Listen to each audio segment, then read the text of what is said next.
sebagai praktisi hukum itu kita banyak ketemu modus-modus kejahatan yang ternyata semakin kesini itu semakin berkembang dan malah kalau menurut saya makin tidak bisa terprediksi ya.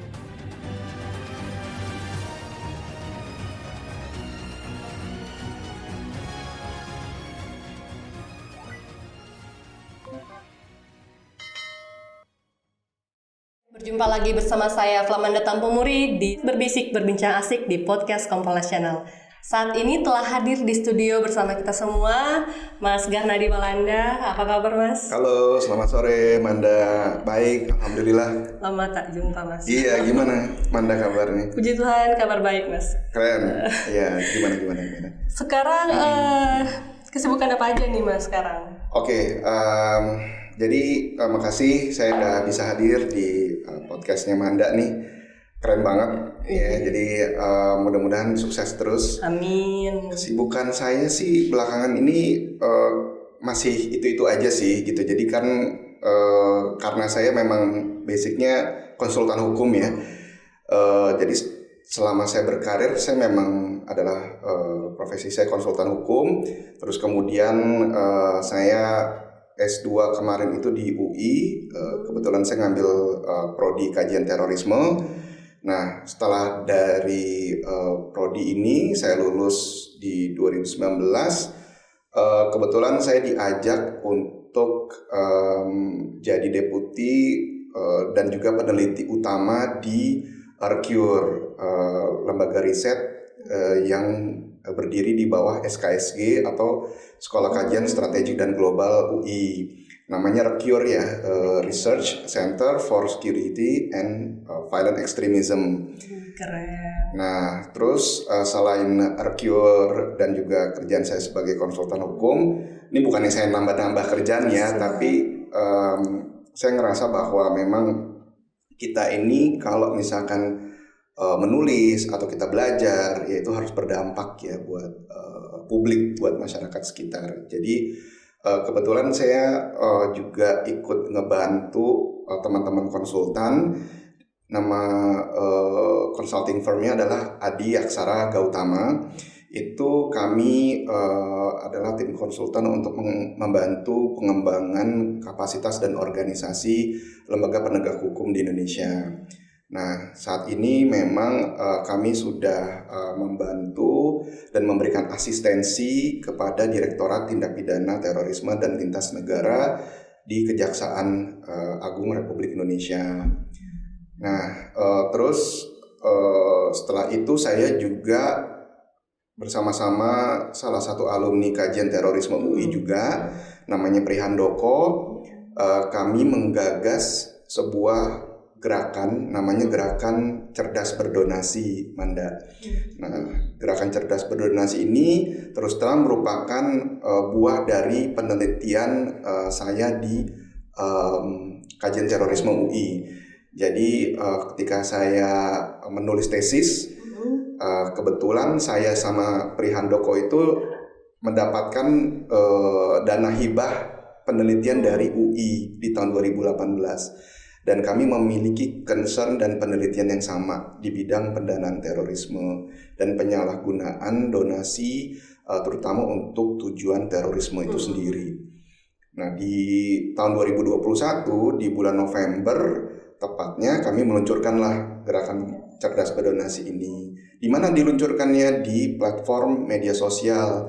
Jadi di Instagram, di TikTok, di Facebook, di YouTube, terus juga di Twitter ya. Nah, tujuannya adalah sekali lagi untuk memastikan bahwa penelitian kami ini bisa berdampak buat masyarakat.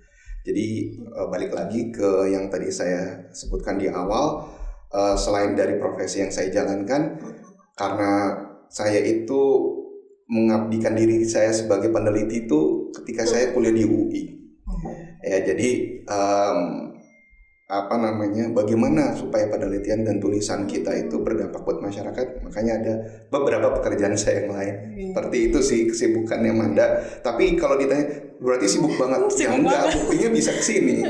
Bisa ngobrol-ngobrol sama Manda dan juga bisa hadir di podcast ini. Di tengah kesibukan yang sangat banyak bisa menyempatkan diri untuk hadir. Kayak berterima kasih Mas Gar. Ya, sama-sama Manda, dan juga mudah-mudahan audiens yang dengar juga tadi nggak bosen ya. Ini apaan sih kok mau kerjain semuanya gitu. Ini dari zaman kayak wah luar biasa ini sampai bikin gerakan cerdas berdonasi. Iya. Kira-kira mengapa nih tertarik dengan permasalahan pendanaan apalagi di kasus-kasus terorisme? Mungkin bisa sharing ke para sobat Kompolnas mungkin? Ya, oke. Sobat Kompolnas, jadi karena saya memang backgroundnya hukum ya, dan memang karir saya sebagai konsultan hukum. Jadi sepanjang karir sebagai praktisi hukum itu kita banyak ketemu modus-modus kejahatan yang ternyata semakin kesini itu semakin berkembang, dan malah kalau menurut saya makin tidak bisa terprediksi ya. Jadi kita akan merasa bahwa kejahatan itu selalu di depan kita gitu, walaupun kita orang hukum. Nah, ketika saya menulis dan meneliti di UI, baru saya menggunakan beberapa perspektif ya, terutama dari kriminologi, kemudian juga sosiologi, psikologi, dan juga teori-teori politik ya. Dan itu kita bisa ngelihat bagaimana ternyata ketika kita menggunakan perspektif multidisiplinary, multidimensi itu bisa menjadikan kita selangkah di depan daripada modus-modus atau tindak kejahatan itu sendiri. Nah, sebagai seorang praktisi hukum memang kita lebih pada case base ya, atau project base gitu istilahnya. Apa yang memang ada di depan mata itu kita kerjakan, dan ketika ada case kita hadapin gitu, kita konstruksikan bagaimana kita menghadapi case ini. Tapi ketika kita menghadap atau kita berbicara mengenai modus-modus itu yang dan kemudian juga tipologi ya, tipologi kriminal itu sesuatu yang memang harus menjadi pegangan gitu, harus menjadi acuan bagaimana kita menjadikan negara ini memiliki politik hukum yang memadai. Bagaimana negara kita ini memiliki kebijakan hukum yang memadai. Nah, artinya nanti kita berbicara mengenai legislasi dan berbicara mengenai upaya pencegahan, bagaimana upaya pemberantasan dan penanggulangan. Jadi ternyata kalau kita ngomongin penanggulangan atau pemberantasan itu bukan kita datang cocok-cocok belajar kasus dan kemudian ayo kita berantas. Tidak seperti itu. Ternyata kita harus apa yang saya pelajari dan hasil studi itu kita harus melihat dari berbagai sudut dan berbagai perspektif seperti itu. Nah, itulah yang membuat saya tertarik, dan kemudian kami menulis buku berdasarkan tesis yang telah saya buat bersama teman-teman. Kemudian juga dari buku tersebut, dari buku yang berjudul Pendanaan Terorisme di Indonesia tersebut, salah satu rekomendasi saya adalah bagaimana memperkuat komunitas. Jadi community based deterrence. Ya, jadi bagaimana masyarakat itu bisa menghadapi dan mencegah sebelum modus-modus kejahatan itu terjadi. Berarti salah satu tujuan dari gerakan cerdas berdonasi itu adalah mencegah ya? Iya, betul sekali. Jadi kalau Manda lihat ya, dan juga sobat Kompolnas bisa lihat di akun sosmed kami, di situ konten-kontennya memang edukasi ya. Edukasi itu ya tujuannya untuk memberi gambaran mengenai modus-modus atau penyalahgunaan terhadap donasi, termasuk penyalahgunaan untuk tujuan pendanaan terorisme. Luar biasa. Ini jadi sobat Kompolnas, Mas Garnadi ini adalah founder dari Gerakan Cerdas Berdonasi. Mungkin bisa lebih update di media sosial Instagram dan juga TikTok Cerdas Berdonasi. Dan satu lagi Mas Gar, tadi kan katanya peneliti ya. Sejauh ini penelitian apa saja yang telah dilakukan? Dan mungkin sudah membuat buku, saya dengar-dengar Mas Gar. Iya. Bisa sharing sedikit judul-judulnya apa aja nih? Iya, jadi kalau misalkan buku sih sebenarnya saya terlibat di dalam book chapter dari Homeland Security Conference di tahun 2020. Itu sedikit cuplikan ya dari presentasi saya di konferensi tersebut.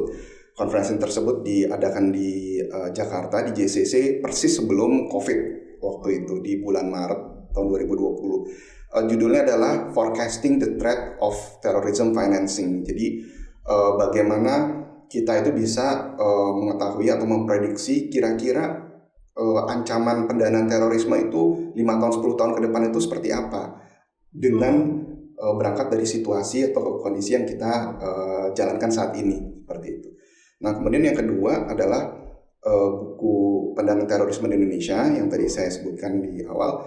Itu adalah buku yang merupakan tesis ya, hasil penelitian tesis S2 saya dan juga teman-teman di kajian teror yang kebetulan memang bersama-sama meneliti di permasalahan pendanaan terorisme, yaitu Pri Handoko, Albert Bobi Prasetya, dan juga dengan bimbingan dari Pak Beni Mamoto dan juga Pak Syauki dan Pak Sabto Prianto. Kami menulis di bawah bimbingan pembimbing-pembimbing tersebut. Nah, buku tersebut berjumlah 585 halaman.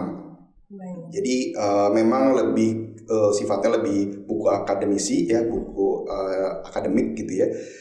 Bersihkan teori dan juga studi kasus gitu pendekatannya. Nah, buku yang selanjutnya adalah buku turunan dari pendanaan terorisme itu sendiri yang insya Allah akan saya sama Pri Handoko terbitkan, yang berasal dari Gerakan Cerdas Berdonasi ini dalam rangka 1 tahun Gerakan Cerdas Berdonasi ini. Walaupun udah lewat ya, sekarang udah Januari, jadi udah 1 tahun 2 bulan, tapi kami ingin mendekatkan diri gerakan tersebut ke masyarakat supaya masyarakat bisa belajar sama-sama. Selain dari konten sosial media yang udah ada, mereka juga bisa melihat buku ini dipadu-padankan dengan ilustrasi-ilustrasi dari ilustrator yang memang kami turut sertakan dalam buku ini. Sasarannya apa sih, Mas Garnadi? Buku ini lebih menyasar ke pembaca milenial sih, karena ada ilustrasinya ya, jadi tidak melulu tulisan, dan naskahnya sendiri lebih kepada dialog dari tokoh-tokoh yang memang kami fiksikan di situ supaya bisa membantu memberikan tips dan masukan dalam kaitannya gerakan ini. Luar biasa, kreativitas sekali ini, Mas Gar. Insya Allah. Sebenarnya masih banyak yang ingin ditanyakan, Mas Gar, cuma waktu kita terbatas. Oke. Dan mungkin satu lagi itu terakhir. Satu ini terakhir. Boleh, harapan untuk masyarakat ke depan terkait dengan cerdas berdonasi, dan mungkin harapan untuk kerjasama dengan Polri atau juga bahkan dengan Kompolnas, gimana Mas Gar? Tentu harapannya yang seperti saya tulis di rekomendasi, supaya masyarakat lebih kuat ya, masyarakat lebih terbuka, open minded. Itu bukan hanya karena kita itu jago untuk open donasi atau kita itu dikit-dikit bisa download aplikasi atau kita main ya secara terbuka di mana-mana, enggak seperti itu. Tapi kita open minded itu adalah mengetahui apa sih, bagaimana sih orang melakukan penyimpangan, ya, penyimpangan dan penyalahgunaan itu menjadi motivasi buat orang-orang untuk berbuat kejahatan, ya, karena ada kesempatan dan ada niatan seperti itu.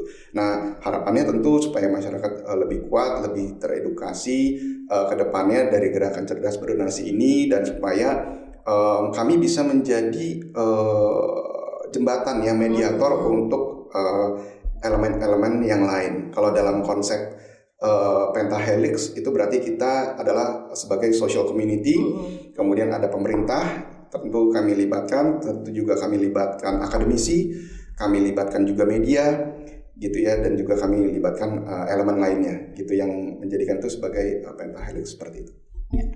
Demikianlah sesi kita hari ini. Semoga ada kesempatan lain di kemudian hari bisa wawancara lagi dengan Mas Gar. Atau mungkin saya nanti yang wawancarain Manda. Siap Mas Gar. Ya. Terima kasih Manda. Demikian, terima kasih Mas Gar. Sama-sama. Para sobat Kompolnas, jangan lupa terus update podcast Kompolnas Channel. Saya Flamanda Tampomuri dan Garnadi Walanda. Mohon undur diri dan sampai jumpa.